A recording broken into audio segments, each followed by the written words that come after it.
L'enquête s'est poursuivie ce mardi soir sur TF1 avec un nouvel épisode de Mask Singer.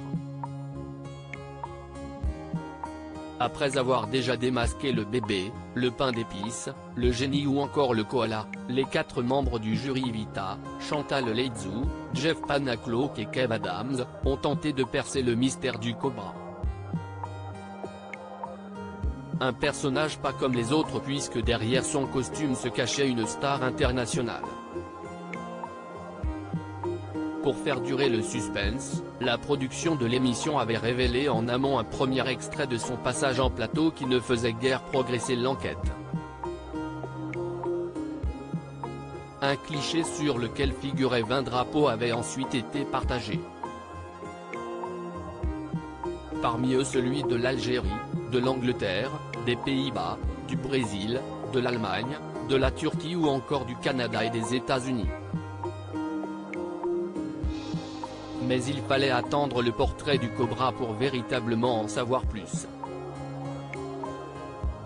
Tous les indices dévoilés. Il vient de Los Angeles mais connaît bien l'Europe, moins la France. Il sera bientôt en tournée en Europe, peut-être à Paris. La chanson lui a réussi entre disques d'or et de platine.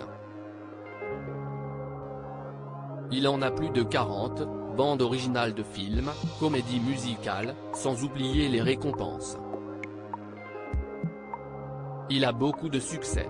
Il a chanté devant 1 million de personnes, en une seule fois il a vendu plus de CD que Michael Jackson. Il est associé à des événements historiques. Il a son étoile sur Hollywood Boulevard. Il a été en duo avec un chanteur français. Il détient un record mondial qui fait de lui une icône de la pop culture. Il connaît bien les producteurs, il est à la fois chanteur et acteur. Il a chanté My Way de Frank Sinatra.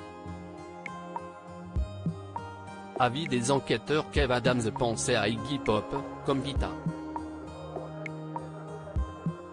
David Hasselhoff a été ciblé par Jeff Panaclock tandis que Chantal Laizou a cité le nom de Mick Jagger. Il s'agit finalement d'eux. Et c'était finalement David Hasselhoff qui se cachait sous ce costume. Bien joué à Jeff Panaclock qui avait vu juste. Deuxième bonne réponse pour lui après sa découverte du pain d'épices qui était l'acteur Frédéric Diefenthal.